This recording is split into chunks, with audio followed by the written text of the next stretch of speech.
Number 12. We're just going to make some shapes with the shape builder, a shape tool. And then we're going to join those shapes with something called the compound tool.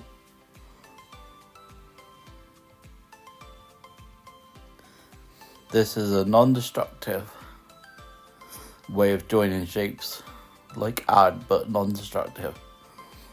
Number 11. We're going to add something called appearance, which is multiple fills on the same object. The first one is red to green. The second one is going to be white to black. Now we're going to have to go to multiply to do this. Number 10.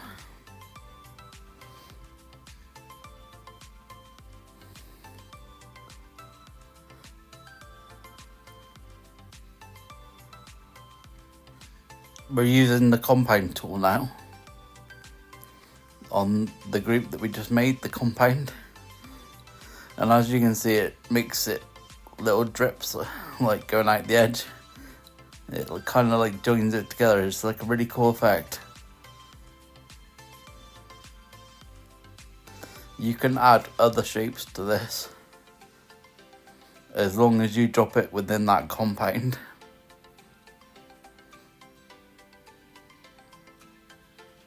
As seen here with the triangle.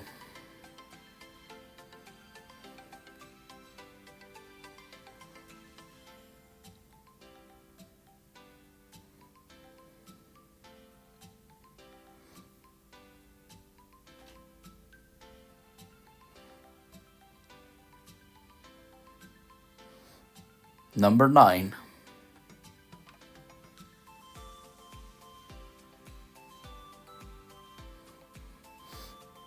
We're gonna put the word custom with the artistic text tool.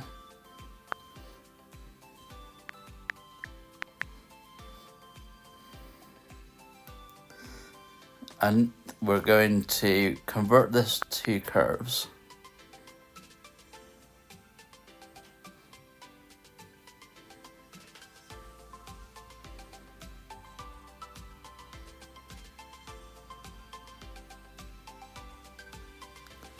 Which gives you separate letters like you see. And then we're going to go to pencil tool and the sculpt mode, and then sculpt the letters when it plays ball, and it will add little custom pieces to the letters, and you can make your own font from this, completely custom to you. As you can see, I struggle because sculpt tool is not easy. But it will work eventually, just keep playing with it.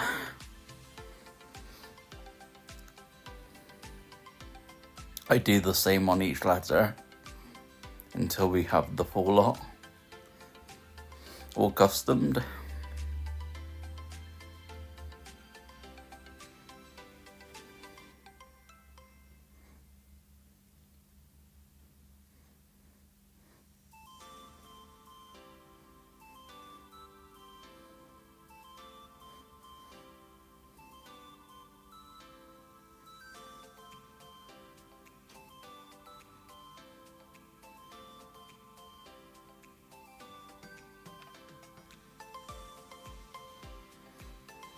And there we go, sculpting our own custom word, our own custom fonts. Number 8.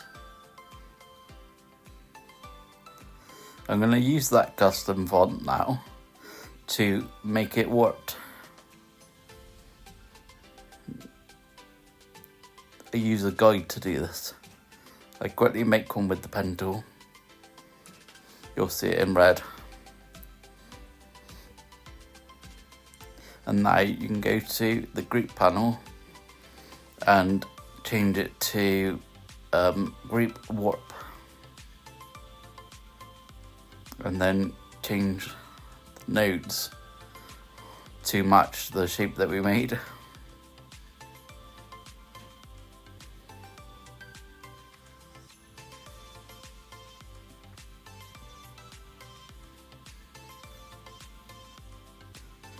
And if you follow the exact guide, it will turn out to look like the guide does. I didn't do a very good job of this. I'm not a custom word processor kind of thing. I just showing you what can be done.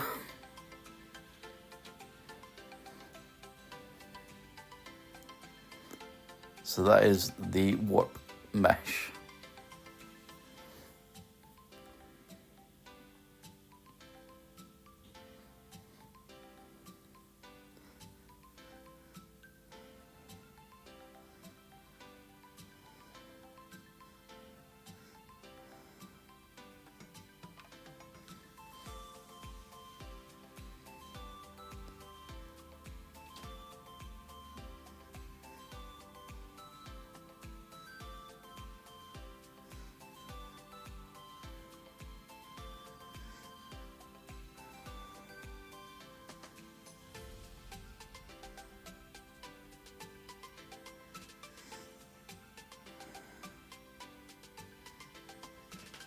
Number 7. I'm going to use the new shape builder tool. So what I'm going to do is just put on these ellipses that I made previously, select them all, go to shape builder tool, and you can do this one of two ways. You can either select the layer and then delete it, like with the top bar, or you can just leave the top bar on delete and then it'll take away the ones that you don't want. You can also add, if you leave it on add, and it joins all the layers together. I changed this to yellow so you can see it better.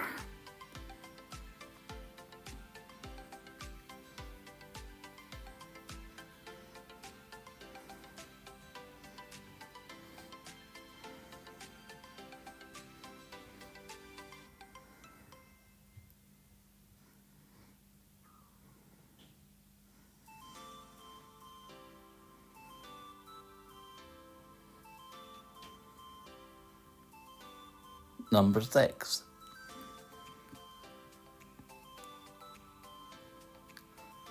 I'm going to show you the knife tool now. So I'm just going to make a blue rectangle, or more like a square. And now I'm going to go to knife tool. And as you can see, in the layers panel, as you cut through, it makes two shapes.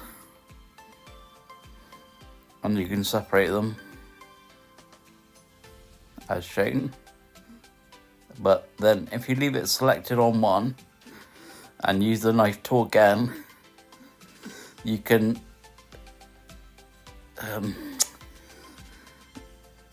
cut those shapes in half and it makes two out of that one. I'll just put this up here now.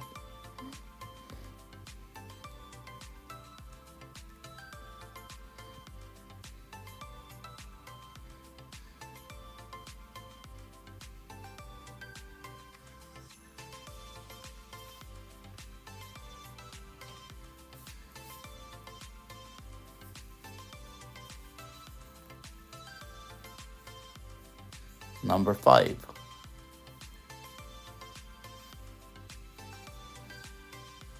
On this one, I'm going to show you the warp tool again, but with a different object. This is just shapes with rectangles in. The one on the left is, I'll leave it perfect. The one on the right, I'll apply the warp tool to. So selecting the warp tool, or warp mesh as they call it, you can then move the nodes around to warp that mesh to any way you see fit.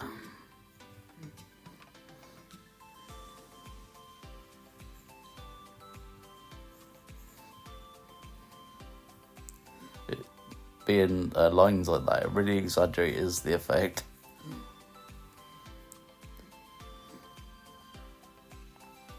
Number 4.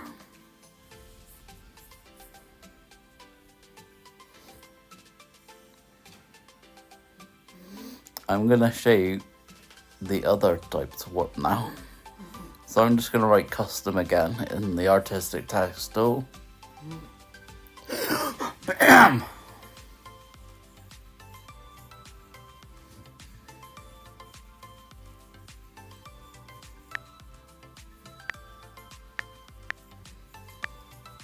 And first of all, I'm going to select the warp, the arc one. But this doesn't really matter, as you'll see.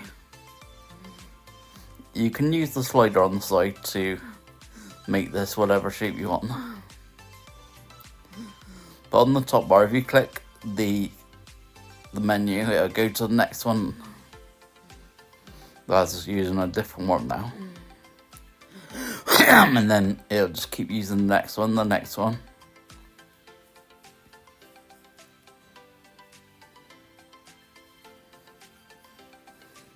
I just go through a couple of them to show you.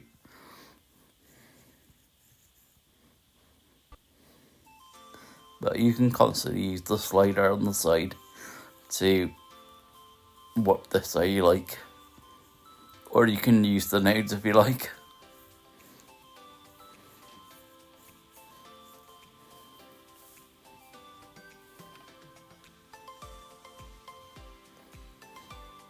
This one is, what's it called? Perspective. And I was trying to achieve perspectives, but it's really difficult on just plain paper like this. And then I go back to what it was.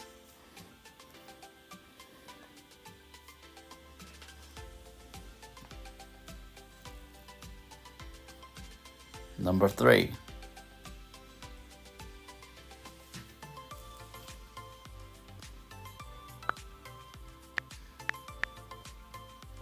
This one is multiple effects.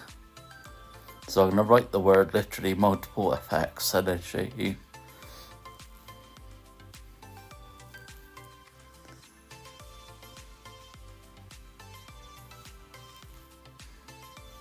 In the FX panel now, I always put scale with object on, but I will select drop shadow and then change it to red. Now what you can do is press the little plus key up here and to add another drop shadow, which I'll make blue. And again, you can press the plus key and it'll add another one. You could do this for any effects that you like, and as many as you like. I had green hair.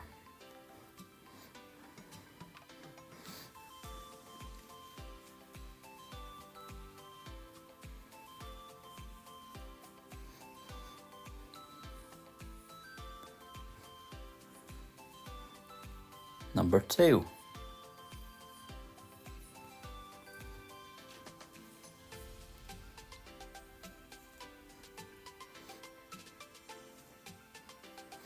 I'm going to show you the different layers of fill there is now. So this is just the normal fill, like gradient. I'll change it to blue to purple. And what you can do is then put it on a stroke fill gradient, which I'll just do now. Going the other way so you can see it better. Make the stroke larger.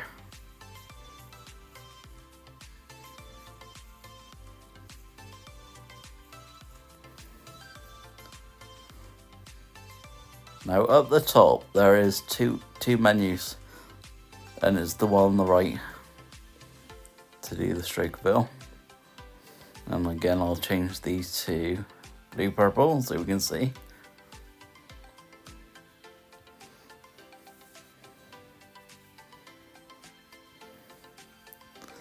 Like so you've got the stroke and the normal fill.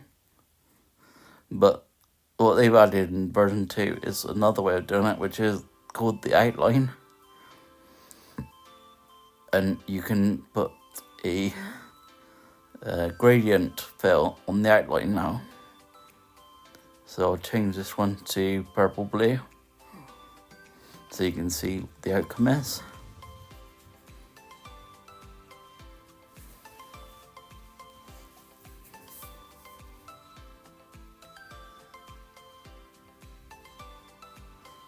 And there we go, the 3 types of fill.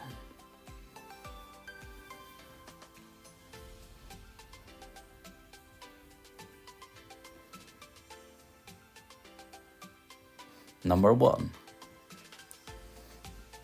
Now this is a bit complicated.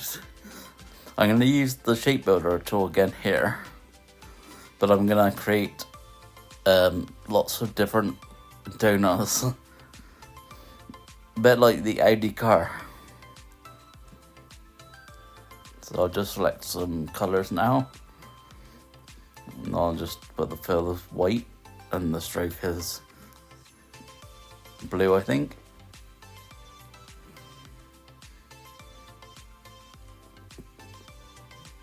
And then duplicate the donut so that we have 4 of them.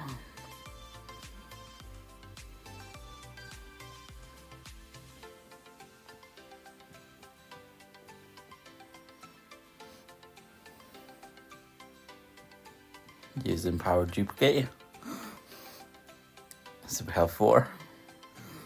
Now, putting those all selected, I'm going to use shape builder tool.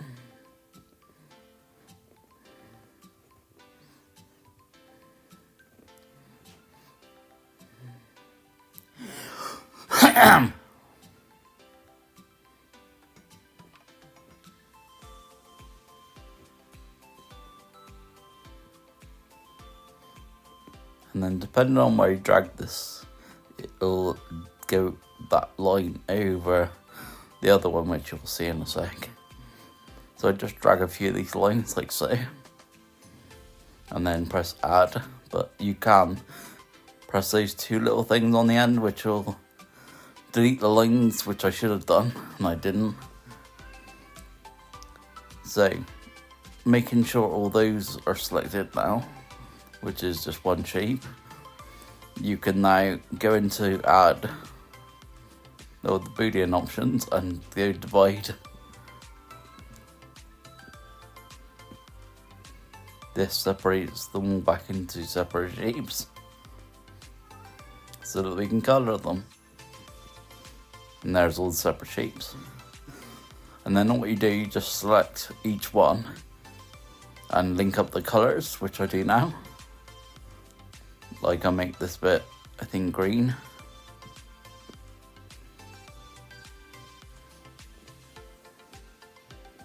And you see I have to turn off the blue all the time because I forgot to do it on that one. You can't just do it in the menu. And then I just make them basically make sense to the colours.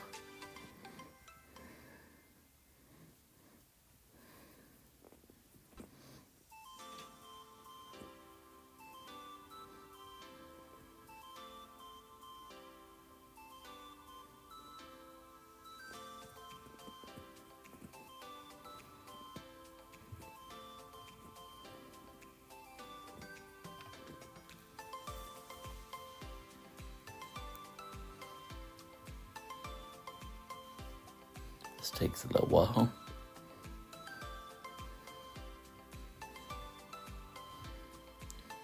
And there we go.